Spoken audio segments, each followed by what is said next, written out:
അസ്സലാമു അലൈക്കും വറഹ്മത്തുള്ളാഹി വബറകാതുഹു. ഏവർക്കും അബു ഐമൻ മീഡിയയിലേക്ക് സ്വാഗതം. ഇന്ന് നാം വിശകലനം ചെയ്യുന്നത് 5ാം ക്ലാസ്സിലെ ദുറൂസുൽ ഇസ്ലാം എന്ന വിഷയത്തിലെ 2ാമത്തെ അധ്യായമാണ്. നമുക്ക് പാഠഭാഗത്തിലേക്ക് പ്രവേശിക്കാം. അദ്ദർസു സാനി അൻഫിഖു മിമ്മാ റസഖ്നാകും. നിങ്ങൾക്ക് നാം നൽകിയതിൽ നിന്ന് നിങ്ങൾ ചെലവഴിക്കുക. അല്പം ഭക്ഷണം തരുമോ? ചോദ്യം കേട്ട് തോട്ടത്തിൻ്റെ കാവൽക്കാരൻ തിരിഞ്ഞു നോക്കി. ഒരു പാവപ്പെട്ട സ്ത്രീ തൻ്റെ മുമ്പിൽ നിൽക്കുന്നു. തൻ്റെ ഭക്ഷണത്തിൽ നിന്ന് പകുതി ആ സ്ത്രീക്ക് നൽകി. കുറച്ച് പഴം തരാമോ? സ്ത്രീ ചോദിച്ചു. തോട്ടക്കാരൻ, ഞാൻ കാവൽക്കാരൻ മാത്രമാണ്. നാളെ വരൂ, ഉടമസ്ഥനോട് ചോദിച്ചിട്ടു തരാം. സ്ത്രീ, എൻ്റെ കുഞ്ഞുങ്ങൾ വിശന്നു മരിക്കാറായിരിക്കുന്നു. ഇപ്പോൾ കിട്ടിയാലേ ഉപകാരമുള്ളൂ. കാവൽക്കാരൻ ഏതാനും ആപ്പിളുകളും മുന്തിരിക്കുലകളും പറിച്ചു നൽകി. നന്ദി പറഞ്ഞ് ആ സ്ത്രീ തിരിച്ചുപോയി. ആ പഴങ്ങൾക്ക് അദ്ദേഹം 1 ദിർഹം വില നിശ്ചയിച്ചു. 1 ദിർഹം കുറച്ചാണ് അന്ന് അദ്ദേഹം കൂലി വാങ്ങിയത്. ഇബ്രാഹീമുബ്നു അദ്ഹം റളിയല്ലാഹു അൻഹു എന്ന മഹാനായിരുന്നു ആ കാവൽക്കാരൻ. ഒരു കാലത്ത് അദ്ദേഹം ബൽഖിലെ രാജാവായിരുന്നു. ഇബാദത്തിൽ മുഴുകാൻ വേണ്ടി അധികാരം ഉപേക്ഷിച്ച് നാടുവിടുകയായിരുന്നു. ധനം അല്ലാഹു തആലയുടെ അനുഗ്രഹമാണ്. ധനമില്ലാതെ മനുഷ്യന് ജീവിക്കാൻ കഴിയില്ല. കൃഷി, കച്ചവടം, വിവിധ ജോലികൾ എന്നിവ ധനസമ്പാദനത്തിനുള്ള മുഖ്യ മാർഗങ്ങളാണ്. ഹലാലായ മാർഗത്തിലെ സമ്പാദിക്കാവൂ. പണം ചെലവഴിക്കുന്നതും ഹലാലായ മാർഗത്തിലാവണം. ധൂർത്തും പിശുക്കും പാടില്ല. ചരക്കിൻ്റെ ന്യൂനതകൾ മറച്ചുവെക്കുക. നല്ലതും ചീത്തയും ഇടകലർത്തി വിൽക്കുക. അളവിലും തൂക്കത്തിലും ഏറ്റക്കുറച്ചിൽ വരുത്തുക. കൃത്രിമക്ഷാമം ഉണ്ടാക്കി വില ഉയർത്തുക. പൂഴ്ത്തിവെക്കുക. ഇവയൊന്നും അനുവദനീയമല്ല. കുടുംബാംഗങ്ങൾക്ക് ഭക്ഷണം നൽകുക. പാവപ്പെട്ടവരെ സഹായിക്കുക. മതപരമായ കാര്യങ്ങളിൽ ചെലവഴിക്കുക തുടങ്ങിയവ പുണ്യകരമായ ധനവിനിയോഗ മാർഗങ്ങളാണ്.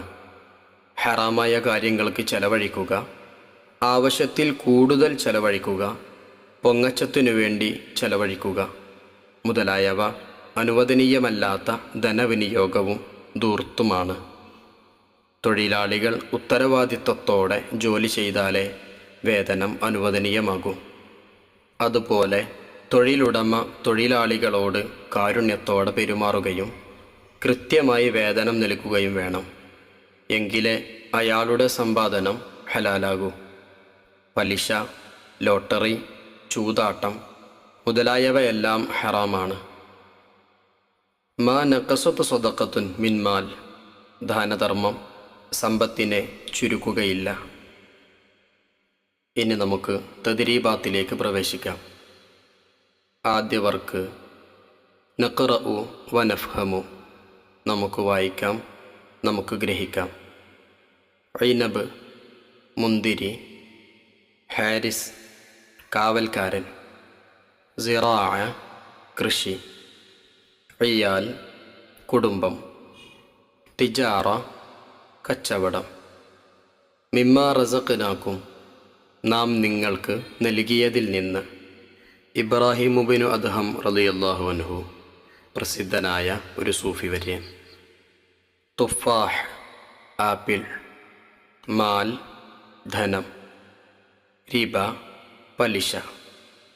അജീർ തൊഴിലാളി. യാ നസീബ് ലോട്ടറി. ദിർഹം ഒരു നാണയം. അജിർ വേതനം. ബുഖൽ പിശുക്ക്. മൈസിർ ചൂതാട്ടം. ഇസ്റാഫ് ധൂർത്ത്. അൻഫിഖു നിങ്ങൾ ചെലവഴിക്കൂ. ഇനി നമുക്ക് 2ാമത്തെ വർക്കിലേക്ക് പ്രവേശിക്കാം. നുബയ്യിനു സിയാഖ് സന്ദർഭം വിവരിക്കാനാണ്. ഇപ്പോൾ കിട്ടിയാലേ ഉപകാരമുള്ളൂ. ഇത് ആര്, ആരോട്, എപ്പോൾ പറഞ്ഞു? ഉത്തരം: തോട്ടത്തിൽ വന്ന് പഴങ്ങൾ ചോദിച്ച സ്ത്രീയോട് തോട്ടക്കാരൻ പറഞ്ഞു, ഞാൻ കാവൽക്കാരൻ മാത്രമാണ്, നാളെ വരൂ, ഉടമസ്ഥനോട് ചോദിച്ചിട്ട് തരാം. അപ്പോൾ സ്ത്രീ പറഞ്ഞതാണ്, ഇപ്പോൾ കിട്ടിയാലേ ഉപകാരമുള്ളൂ. ഇനി നമുക്ക് മൂന്നാമത്തെ വർക്കിലേക്ക് പ്രവേശിക്കാം. നുജീബ്. നമുക്ക് ഉത്തരമെഴുതാം. 1. ആരാണ് ഇബ്രാഹിമുബിൻ അദ്ഹം റളിയല്ലാഹു അൻഹു? ഉത്തരം: ഇബാദത്തിൽ മുഴുകാനായി രാജ്യാധികാരം ഉപേക്ഷിച്ച പ്രസിദ്ധനായ ഒരു സൂഫി വര്യൻ. 2. ഹലാലായ ധനസമ്പാദന മാർഗങ്ങളിൽ 3 എഴുതുക. ഉത്തരം: കൃഷി, കച്ചവടം, കൂലിപ്പണി. 3. ഹറാമായ ധനസമ്പാദന മാർഗങ്ങൾക്ക് 3 ഉദാഹരണങ്ങൾ എഴുതുക. ഉത്തരം: ചരക്കിൻ്റെ ന്യൂനതകൾ മറച്ചുവെക്കുക, നല്ലതും ചീത്തയും ഇടകലർത്തി വിൽക്കുക, അളവിലും തൂക്കത്തിലും ഏറ്റക്കുറച്ചിൽ വരുത്തുക. 4. പിശുക്ക് എന്നാൽ എന്ത്?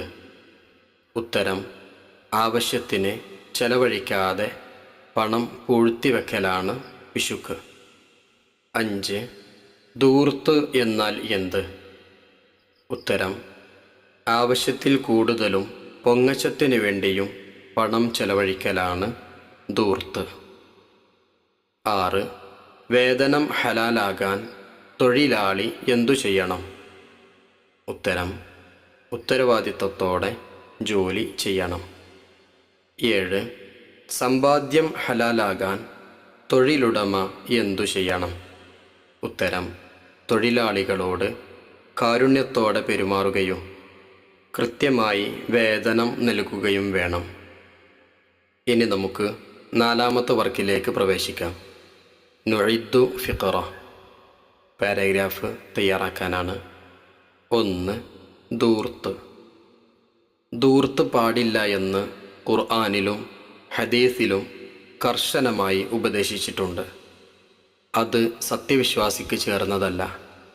ഹറാമായ കാര്യങ്ങൾക്ക് ചെലവഴിക്കുക, ആവശ്യത്തിൽ കൂടുതൽ ചെലവഴിക്കുക, പൊങ്ങച്ചത്തിനു വേണ്ടി ചെലവഴിക്കുക മുതലായവയെല്ലാം ധൂർത്താണ്. 2. പിശുക്ക്. സമ്പത്ത് കുറയുമോ എന്ന ആദിയിൽ ആവശ്യങ്ങൾക്ക് പോലും ചെലവഴിക്കാതെ പൂഴ്ത്തിവെക്കലാണ് പിശുക്ക്.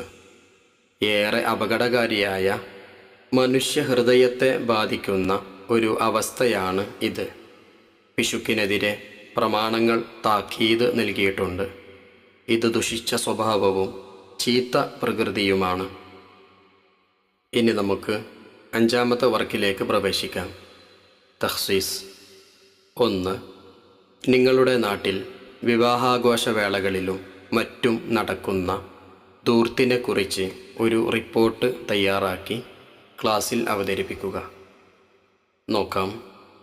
ധൂർത്ത് ഇന്ന് നമ്മുടെ നാടുകളിൽ പടർന്നു പന്തലിച്ചിരിക്കുന്നു. വിവാഹവേദികളിലും അല്ലാതെയും കോടികളാണ് പൊടിപൊടിക്കുന്നത്. വിവാഹ നിശ്ചയം മുതൽ ധൂർത്തും ആരംഭിക്കുന്നു. പിന്നീടങ്ങോട്ട് ധൂർത്തിൻ്റെ കാലമാണ്. വരൻ്റെയും വധുവിൻ്റെയും വീട്ടുകാരുടെ സാമ്പത്തിക മേൽക്കൊയ്മ നാട്ടുകാരെയും അതിഥികളെയും കാണിക്കാനുള്ള ഒരു മത്സരമായി പല വിവാഹവേദികളും മാറിക്കഴിഞ്ഞു. അതിഥികളെ സൽക്കരിക്കാനായി വിവിധ ഇനം ജ്യൂസുകൾ മുൻനിരയിൽ നിൽക്കുന്നു. തീന്മേശയിൽ ഒരുങ്ങി നിൽക്കുന്ന ഭക്ഷണ കൂമ്പാരങ്ങൾ, മധുരപലഹാരങ്ങളും പഴവർഗ്ഗങ്ങളും വേറെയും.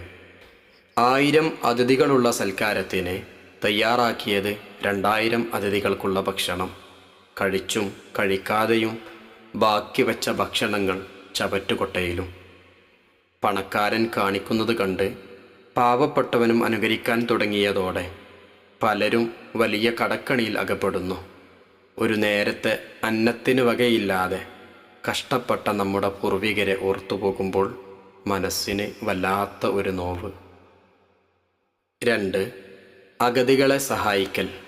ഈ വിഷയത്തിൽ ഒരു ലേഖനം തയ്യാറാക്കുക. ഒരു നേരത്തെ അന്നത്തിന് പോലും വകയില്ലാതെ ധാരാളം ആളുകൾ നമ്മുടെ പരിസര വീടുകളിലും തെരുവുകളിലും കഴിയുന്നുണ്ട്. അവരെ കണ്ടെത്തി അവർക്ക് വേണ്ട സഹായങ്ങൾ ചെയ്യാൻ സമൂഹം മുന്നോട്ട് വരേണ്ടതുണ്ട്. ദീനിൽ ഏറെ പുണ്യമുള്ള ഒരു കാര്യമാണ് വിശക്കുന്നവൻ്റെ വയറു നിറക്കൽ.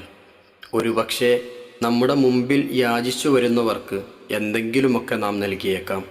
എന്നാൽ അതിനേക്കാൾ ആളുകൾ അഭിമാനത്തിന് ക്ഷതം സംഭവിക്കാതിരിക്കാൻ പ്രയാസപ്പെട്ട് കഴിയുന്നവരുണ്ട്. അവരെ കണ്ടെത്തി അവർക്ക് വേണ്ട സഹായം ചെയ്യാൻ നമുക്ക് സാധിക്കണം. നാഥൻ തുണക്കട്ടെ. ആമീൻ.